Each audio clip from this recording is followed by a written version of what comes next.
वसुदेवसुतं देवं कंसचाणूरमर्दनं देवकी परमानंदम कृष्णं वंदे जगद्गुरुम. आता आपल्याला 9व्या अध्यायाकडे वळायचं आहे. 9व्या अध्यायाचं नाव आहे राजविद्या राजगुह्य योग. राज म्हणजे सगळ्यात श्रेष्ठ अशा अर्थाने राज शब्द आलेला आहे. सर्वात श्रेष्ठ विद्या, सर्वश्रेष्ठ योग असा सगळं भगवंताचं या ठिकाणी समजून सांगणार आहे. पहिला श्लोक आहे श्री भगवान उवाच इदं तु ते गुह्यतमं प्रवक्ष्याम्यनसूयवे ज्ञानं विज्ञानसहितं यज्ञात्वा मोक्षसे शुभात. भगवंत खुलासा करतायत अर्जुनाला की मी आता अतिशय गुह्यतमम म्हणजे गोपनीय. त्या गोपनीयचा अर्थ नेहमी करता लक्षात घ्या. सगळीकडे हा शब्द वापरलेला आहे. योगातल्या अनेक ग्रंथांमध्ये पण हे सगळं ज्ञान गोपनीय आहे. निर्णया स्वतःत पण म्हटलेलं आहे. म्हणजे अथर्वशीत म्हटलंय की हे अशिष्याय न देयम यदि मोहात दास्यति स पापियान भवति. अशिष्याला देऊ नये अशा अर्थाने ते गोपनीय आहे, लक्षात ठेवायचं. कारण पूर्णांशाने गोपनीय असेल तर ते आपल्या पण आलंच नसतं, केव्हा नष्ट झालं असतं ना. पूर्ण जर गोपनीयच असतं, गुप्तच असतं तर नष्ट झालं असतं. असं नाही, ते आलं पाहिजे, दिलं पाहिजे, परंपरांनी पुढे आलं पाहिजे, पण ते योग्य माणसाला दिलं पाहिजे. अयोग्य माणसाला देऊ नये आणि म्हणून त्याला गोपनीय म्हटलेलं आहे. आता एक दुसरा भगवंत अर्जुनाला समजून सांगतात त्यांना सगळं, हे गोपनीय आहे पण मी तुला सांगतो. म्हणजे मग कसं विरोधी वाटतं आपल्याला, पण तसं नाही. अर्जुन योग्य शिष्य होता त्यांचा, म्हणून त्यांना सांगतायत. त्यामुळे ज्याला त्याच्याबद्दल श्रद्धा नाहीये अशा माणसाला सांगून काय तो टिंगलच करणार, ते ज्ञान वाया जाणार सगळं. तेव्हा त्यालाही देऊ नये, म्हणून योग्य माणसाला द्यावं, अयोग्य माणसाला देऊ नये. त्याच्या अयोग्य माणसाकरता ते गोपनीय आहे. म्हणून ते भगवान म्हणते की अतिशय गोपनीय. आणि काय तर विज्ञान सहित ज्ञान, विज्ञान सहितम ज्ञान. आता म्हणजे ज्ञान आणि विज्ञान दोन्ही, आधी खरं म्हणजे ज्ञान सांगणार आहेत, पण ते विज्ञानासहित पण येणार आहे. आता ज्ञान आणि विज्ञान हे नीट जरा समजून घेतलं पाहिजे. हे सगळं जाणल्याने तू दुःखमुक्त होशील. दुःखरूप जो संसार आहे त्यातनं मुक्त होशील. दुःखरूप संसार म्हणजे काय? जन्मवरण, जन्मायचं सगळं भोगायचं, सुख दुःख, पुन्हा मृत्यू, पुन्हा जन्म, पुन्हा भोगायचं, पुन्हा. म्हणून सुख दुःख रूप. खरं म्हणजे दुःखच जास्ती. सुख पाहता जवा पडे दुःख पर्वत एवढे आपण अनुभवतो सगळे. म्हणजे हा संसार तसा दुःखरूप आहे. म्हणजे सुख दिसतं देखील तात्पुरतं आहे, अंतिमतः तेही दुःखच आहे. दुःखरूप संसार पासून मुक्त होण्याकरता तुला हे ज्ञान आणि विज्ञान जाणून घेणं हे महत्वाचं आहे, असं भगवंत या ठिकाणी म्हणतात. आता ज्ञान आणि विज्ञान आपल्याला काय फरक लक्षात आला पाहिजे. आपण मुख्यतः म्हणजे भगवद्गीतेत काय म्हटलं ते मी सांगतो. आपल्या लक्षात ज्ञान म्हणजे नॉलेज आणि विज्ञान म्हणजे पुन्हा तेच. पण भगवद्गीतेत भगवंतांनी खूप मोठा फरक केलेला आहे. त्याने असं म्हटलं की ज्ञान म्हणजे परमात्मा स्वरूपाचं ज्ञान, परमात्मा स्वरूपाचं ज्ञान. आणि विज्ञान म्हणजे परमात्म्याने जे काय निर्माण केलंय त्याचं ज्ञान, असं जोडायचंय. दोन्ही परमात्म्याचं ज्ञान आहे, पण एक परमात्मा स्वरूपाचं ज्ञान आहे. म्हणजे आत्मा परमात्मा, आत्मा परमात्म्याचा अंश आहे, आत्मा अमर आहे, आत्म्याला जन्म मृत्यू नाही, असं हे सगळं जे ज्ञान आहे हे सगळं ज्ञान आहे. त्याला ज्ञान शब्द वापरलेला आहे. आणि या परमात्म्याने जे निर्माण केलंय ते सगळं विज्ञान आहे. म्हणजे परमात्मा आपल्याला माहिती आहे आधी एकटाच होता, मग त्याने मग एकोहम बहुश्याम असं म्हटलं. आणि मग त्या स्फुरणामधून मग पहिल्यांदा माया निर्माण झाली. माया म्हणजे प्रकृती, प्रकृती म्हणजे शक्ती. आणि मग ह्या प्रकृतीमधून पहिल्यांदा पंचमभूत महत तत्व निर्माण झालं. त्या तत्वातून अहंकार, अहंकारातून शब्दस्पर्शादी पंचतन्मात्रा, मग पंचमहाभूत, मग सगळी इंद्रिय, मग अंतःकरण, अशा ओळीने सगळी तत्व निर्माण झाली. तर हे सगळं ज्ञान आहे. आणि या तत्वांची सगळी माहिती, ती सगळी माहिती, ते ज्ञान म्हणजे मग ते विज्ञान झालं, हे लक्षात घ्यायचं. म्हणून परमात्मा स्वरूपाचं ज्ञान म्हणजे ज्ञान, आणि परमात्म्याने जे निर्माण केलं त्याचं ज्ञान म्हणजे विज्ञान. हे दोन शब्द शेवटपर्यंत आपण लक्षात ठेवा, नेहमी तसेच वापरलेले आहेत. आणि मग हे सगळं ज्ञान झालं झालं म्हणजे नुसतं झालं नाही, अनुभवात आलं म्हणजे मग मी माझं शरीर शरीर आणि शरीरातनं माध्यमात होणारा सगळा संसार हे सगळं दूर जातं.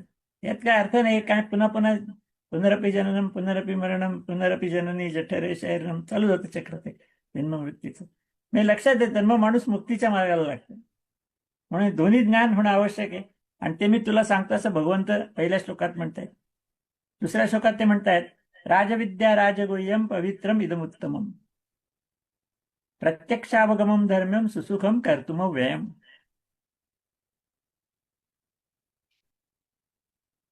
त्याच्यात म्हणत की विज्ञानासहितलं ज्ञान हे जे सगळं आहे, म्हणजे नुसतं ज्ञान नाही, विज्ञानाची पण माहिती पाहिजे. पण विज्ञान क्षणभंगूर आहे आणि ज्ञान शाश्वत आहे. पण विज्ञानासहित ज्ञान सर्व विद्यांचा राजा आहे, सर्वश्रेष्ठ विद्या आहे, सगळ्या गुप्त गोष्टींची राजा आहे, जे सगळ्यात जास्ती गोपनीय आहे. राजा याचा अर्थ सर्वश्रेष्ठ. सर्वश्रेष्ठ असं गोपनीय सगळं आहे, अतिशय पवित्र आहे, अतिशय उत्तम आहे आणि प्रत्यक्ष फळ देणार आहे. म्हणजे असं ज्ञानातनं काय मिळणार फळ? मुक्ती मिळणार, परमात्मा स्वरूपाचं साध्य होणार. आणि विज्ञानानं काय होणार तर सुखदुःखाच्या संसारामध्ये पुनर्जन्म मिळत राहणार. पण हे धर्मयुक्त आहे, साधन करण्यास सोपं आहे, अविनाशी, हे सगळं त्यांनी या दुसऱ्या लोकांमध्ये त्यांनी म्हटलेलं आहे.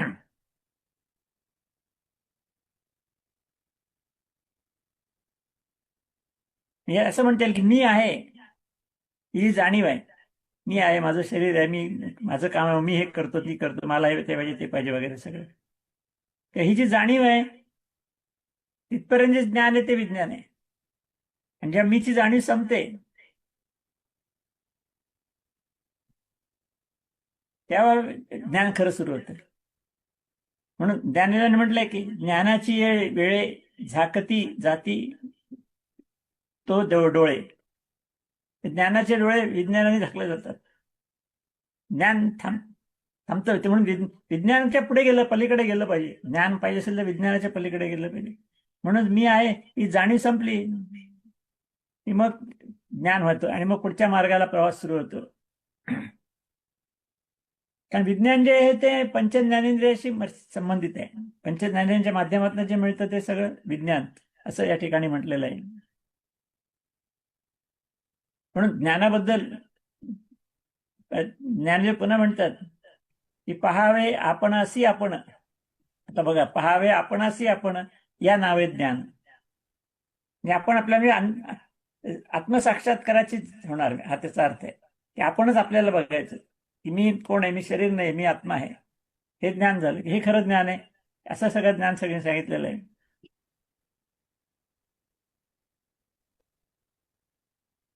किंवा असं अतिशय गुप्त गोपनीय असं ज्ञान भगवंत अर्जुनाला सांगतायत. ह्याच्या पुढे आहे सगळं ते. आधी काही काही गोष्टी येऊन गेलेल्या आहेत, पण अर्जुन त्यांचा चांगला परम शिष्य होता म्हणून त्याला सांगतायत. आणि या निमित्ताने आपणही हे सगळं समजून घेतोय, ही पण एक चांगली गोष्ट आहे. खालच्या श्लोकात आपण पाहिलं की विज्ञानासहित ज्ञान, हे दोन्ही गोष्टी व्यवस्थित समजल्यानंतर मग जो साधक आहे त्याच्या संसारिक गोष्टीमध्ये मन अडकत नाही आणि मग तो परमात्म्या स्वरूपाशी एकरूप होण्याच्या मार्गाला लागतो. त्याच्या अनुषंगाने भगवंत पुढे आता सांगतायत. 3रा श्लोक आहे 9व्या अध्यायामधला. अश्रद्धधाना हा पुरुषा धर्मस्य अस्य परंत अप्राप्य माम निवर्तन्ते मृत्यू संसार वर्तमनी.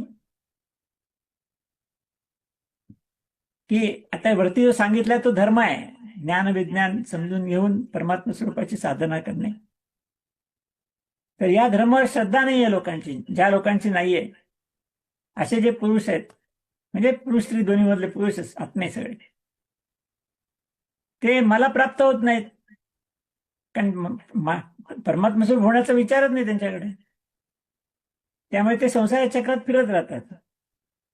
म्हणजे कसं, लोक कसे, संसार हेच सुख आहे, संसार सुख हेच खरं आहे, न दिसणाऱ्या भगवंताच्या मागे कशाला जायचं असं त्यांचं म्हणणं असतं. भगवंत दिसतो कुठे, त्याच्या मागे कशाला जायचं, या विचारांनी ते संसाराच्या चक्रात अडकलेले असतात. त्यांना काय पाहिजे ते व्यक्त पाहिजे, ज्ञानेंद्रियांना समजणारं पाहिजे, त्याच्या पलीकडचं काय ते समजूच शकत नाही, त्यांची ती कुवतच नसते. त्यामुळे अव्यक्तावर त्यांची श्रद्धा नसते. आणि परमात्मा तर अव्यक्त आहे, त्या परमात्म्यावर पण श्रद्धा नाही त्यांची. मी मनुष्य देहा विषयाच्या उपभोगाकरताच मिळाला अशीच त्यांची कल्पना असते. जसे चारवाक मंडळी आहेत ती म्हणतात तसं.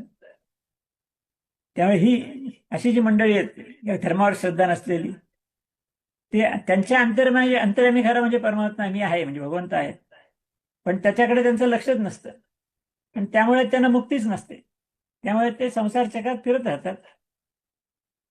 पुढच्या श्लोकात भगवंत सांगतायत, मया ततमिदम सर्वम जगदव्यक्त मूर्तीना मस्थानी सर्वभूतानी न चाहम तेष्वस्थितः.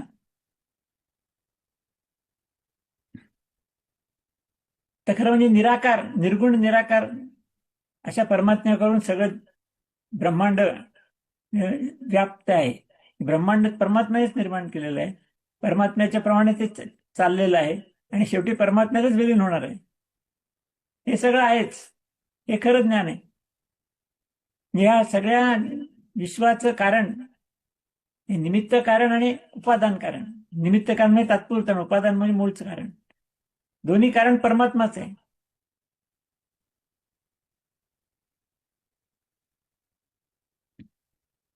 हे सगळं त्या लोकांना माहित नसतं. मगाशी जे म्हटलं ना, धर्माची ज्यांना जाण नाहीये, अश्रद्धा लोक आहेत, त्यांना हे सगळं माहित नसतं.